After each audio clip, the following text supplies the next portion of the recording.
What's up, guys?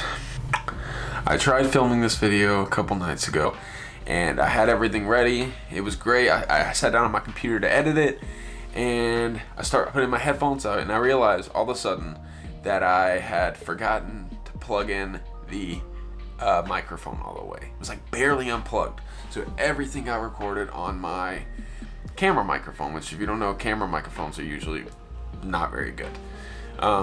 So yeah, now I'm redoing the video and maybe it'll be better this time. Maybe it'll be worse this time. But either way, wish me luck. All right, so a little bit about me. My name is Matt. I grew up in North Carolina, but recently moved to New York City about maybe around 2.5 years ago now. I moved here with two friends from North Carolina, and we found a place in Brooklyn and we moved in, whatever. So I wanted to make like a little video to kind of talk about some of the things that I have learned since living here that I wish I would have known before I moved here. So that if you're thinking about moving here, if you're thinking about visiting here, maybe it'll kind of encourage you one way or the other. Maybe some of the things I say will be helpful. So the first thing I wanted to talk about is how much money people make in New York and how expensive it is to live here. You know, living in North Carolina, I always thought that New York was like crazy expensive, and it was impossible to live there because you just didn't make enough money to cover how expensive the rent was.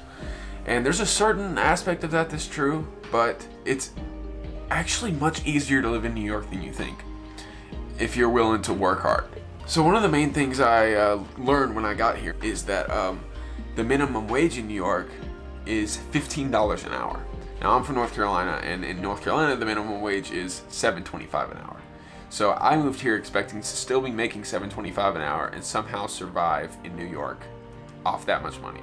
So I was ready to work 60-hour weeks. I was ready to do whatever it took for $7.25 an hour to make it. But when I got here, I found out the minimum wage is $15 an hour. Living in New York, although the apartments are more expensive, you make more money as well. For example, I would say the average price for like a 1-bedroom in New York. Now, well, there's a difference because if you live in Brooklyn, your rent is gonna be much cheaper than if you live in Manhattan. Because most people, when they think of New York, they think of like Manhattan, where all the skyscrapers are, the city, so they would call it. Living in Manhattan is crazy expensive compared to living in Brooklyn or Queens or the Bronx or wherever. You can do it for a reasonable price. But chances are your apartment's going to be way smaller than it would be even in Brooklyn or whatever. And that's another thing that I'll say. Well, you can find an apartment in New York for a very affordable price. I would say like my apartment that I'm renting right now, it's a 3-bedroom, it's 2 floors. So we have a downstairs and an upstairs with basically 2 living rooms and a kitchen. And me and my roommates are each paying around $875 a month for each one of us, plus utilities. And I would say that's a pretty good price. I mean, you pay that much in North Carolina for a place. I will say like the rooms aren't as roomy as they are in North Carolina. If you paid $875 for a place in North Carolina, your bedroom's gonna be way bigger than it would be here. But at the end of the day, when you think about it, what are you really doing in your room? Like you're gonna be sleeping in there, maybe doing some work on your laptop or your computer or whatever you're doing. But aside from that, you're not gonna be spending a lot of time in there when you live in New York.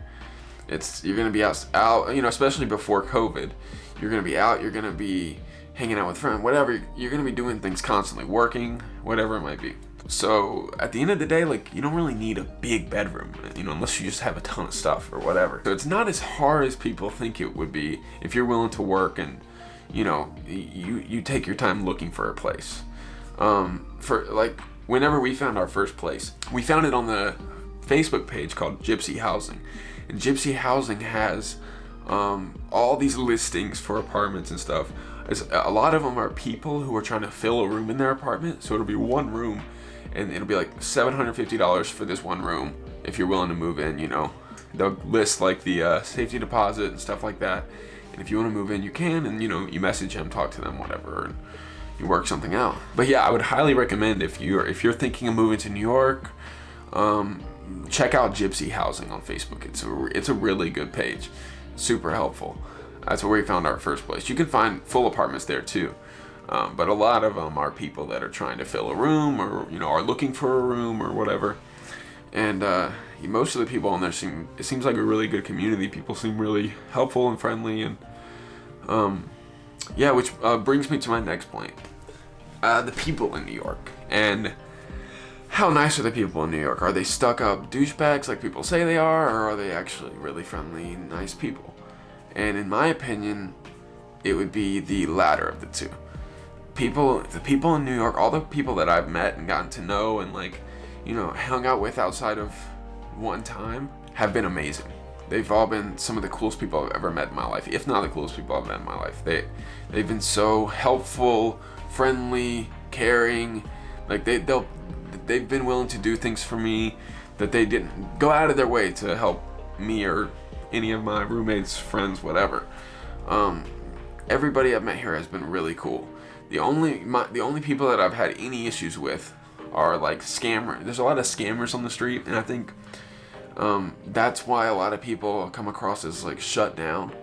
New Yorkers really know how to like mind their own business. They really know how to just stick to themselves, get to where they're trying to go and do their thing and get back. I promise you, like those people, the people of New York are some of the nicest people I've ever met. Obviously there's going to be bad people everywhere, but there's some really good people in New York. And I don't think everyone is as stuck up and rude as people say they are. I think it's kind of a misunderstanding of the people. Like they might come across that way, but at the end of the day, if you need something, like people will help you. I've dropped things on the ground and people come out of their way to help me pick things up, whatever. I've been short $1 or something. Someone gives me $1, helps me, whatever it might be. People in New York are really helpful and friendly. I've only had good experiences. I might even think that people in New York are friendlier than people in the South where I grew up. I just think there's more of a genuine kindness there, as opposed to in the South. I think people are friendly because there's that stereotype of Southern hospitality, and I think people kind of put up that front, but I don't think people really care. Whereas here it's kind of the opposite. People put up a front as though they don't care, but really, I think deep down they do. That's my opinion. Another thing that I love about New York that kind of blew my mind, the complexity of all the neighborhoods in New York is so unique to any other place I've ever been.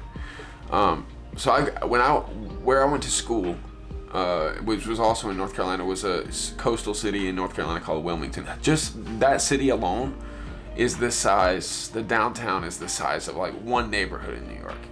And when I say neighborhood, I mean like there's different sections of Brooklyn, of the Bronx, of Queens, of Manhattan, and each one of those sections are like they call them neighborhoods, and some of them are just incredible. I mean, you can be walking down the street and 1 second you're in like Bushwick, which is where I live, and there's street art everywhere. I mean, you feel like the street art here is incredible. You feel like you're walking through a museum when you're walking down the street. And the people that do the street art around here are insanely talented. I'll post some photos of it right now as I'm talking. So for example, you can be walking through Bushwick, you're walking past all this crazy street art, you feel like you're in a museum. You walk a couple more blocks, you're in a whole different neighborhood. The whole environment feels different. There's trees overlapping the road, mansions. They have full yards, which no one has in New York, but somehow you walk into a neighborhood and these people will have full-blown grass lawns. And then you walk a couple more blocks and you're walking on the Hudson River and looking at the New York City skyline across the water. So it's wild. Like the amount of diversity and the culture you see and the way the neighborhoods are designed, the architecture, it's really cool to see. If you ever come to New York, if you can, try and get a bike. There's bike lanes everywhere. Biking in New York is the best experience you'll get, I think, because you really get to see the real New York if you're on a bike, and you feel like you're experiencing it more, I think. So definitely, if you ever come to New York, try and get a bike. They have city bike everywhere. You can like rent them. It's pretty convenient. So yeah, check that out. So the last thing I wanted to talk about is the parks in New York City. Like we all know Central Park. It's that big rectangle park in the middle of Manhattan. I don't know if you've ever seen it from above, by the way, but when I first moved here, I saw it from above, like my first photo of it from above, I'll put it up right now. It's insane. It's like this giant rectangle cut out of this metropolis. It's like buildings everywhere and then this huge rectangle of grass in the middle.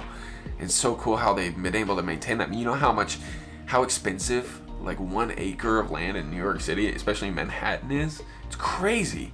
And the fact that they've been able to maintain this park for so long is really, really cool to think about. Like, how many people do you think are trying to get their hands on that land? It's got to be crazy. So yeah, and if you ever get a chance, definitely check out Central Park. But there are so many other parks that no one knows about in New York that deserve just as much praise. I mean, New York, or Central Park, isn't even close to being it's near the top of the list, but it's not even the biggest park in New York. There's a park in the Bronx that's way bigger. There's a bunch of different parks in New York that are bigger than Central Park. And there's a lot of them that are equally as nice, if not nicer. Like Prospect Park is a really popular one people go to a lot. And then my personal favorite is Flushing Meadows Corona Park. If you ever come to New York and you're willing to go way out into Queens, check out Flushing Meadows Corona Park. There's the Queens Theaters there, which is like this big structure. I guess they do plays and stuff there, but it looks really old-fashioned and cool, and kind of has a really unique structure about it. And then another thing about Flushing Meadows Corona Park is that they have this. So they held the World Fair a few years ago. I don't know how long ago it was. But they held the World Fair, and I think anywhere that holds the World Fair, they build this giant globe. So in the middle of the park, there's this huge globe, like this metal globe with all the continents on it and everything in the middle of the park, and with fountains around it and stuff. It's really cool. And on weekends, it's packed full of people. I mean, everybody goes there and grills out with their family, plays sports, whatever. That's one of the coolest things, because you don't see that in New York a lot. I mean, Queens is more residential, so I guess that's why you would see more families there and stuff. But you don't see that in Central Park or in Prospect Park or anything. You don't see people grilling out, hanging out. Like, you see it a little bit, but not like Flushing Meadows. People are everywhere. It's a really unique place too, like the way it looks, like, because you're in New York City technically, but you feel like you're in the middle of nowhere, or not in the middle of nowhere. You just feel like you're in a whole different city, like in the middle of Europe or something. Because there's not a lot of buildings around. You know, it's this huge park. There's a lake in the middle of it, so you can bike around this lake or walk around this lake. Highly recommend Flushing Meadows Corona. But there's so many other ones that I would suggest going to. And if you want any recommendations, you know, comment down below, and I'll be happy to give you some recommendations, or message me. I'll be happy to give some recommendations. There's a lot of really cool parks. Depending on where you live, there's probably one really close to you if you live in New York City. So yeah, that's pretty much all I wanted to cover for this video. But if you guys have any more questions about things that you're interested in about New York, you know, like I said, comment down below. Let me know, because I'll be happy to answer them. I'm gonna try to respond to all the comments, all the questions. You know, this is something I've been wanting to do for a really long time, is start a YouTube channel, and I've been wanting to do it all of this COVID period, and I finally got the courage and the willpower to like make a video. And so, you know, I'm gonna try and do this once a week, maybe twice a week, and just get something out there, and hopefully people like it. I'm gonna cover a lot of stuff and just talk about stuff and see if it's interesting, you know. So yeah, if you guys like this video, give it a like down below, subscribe, leave a comment whether you liked it or hated it. If you hated it, let me know. That's more than okay. Give me feedback. Let me know what I can do better, because at the end of the day, feedback is what's gonna make me better, and I want to get better at this, and slowly, kind of, as hopefully the channel grows, you know, maybe you guys will be you'll be able to say one day, hey, I was like one of the first people to subscribe. Another thing I wanted to ask you guys to do is, while you're, you know, living your lives tomorrow, today, whatever time it is where you are, if you're around someone today, if you see someone, you know, I know things are crazy right now, so you might not be around them. If you are, even if you're not, just try and make someone smile today. Like, do something nice for someone, and see if you can. It can be as small as buying them their favorite candy bar, or like telling them their outfit looks nice.